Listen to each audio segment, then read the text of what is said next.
Yun ba? Yung pastil pala na yun. Pastillas na yan. Yung chocolate. Kaya parang pandasan. Di pala gawa yun kita. Iki, sorry. Hindi kasi nabanggit ni mama na kung kanino yung pangalan niya. Pala katagahon ni mama yung tita ko na gumawa. Bili mama. Ayaw ko kay tita kasi dala niya. Yun lang. Tikman ko lang kanina yung chocolate. Kaya kabay. Bukas is mag-upload ako ng luto-lutuan.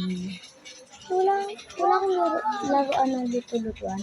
Gagawin ko lang na laruan is mga nakita ko lang na bagay dito sa bahay namin na hindi na ginagamit. Anong oras na? 10:04 na. Matutulog ako. 10 or 11 or 12 or 1 or 2 or 3 or 4 or 5. Bye-bye. Bye-bye.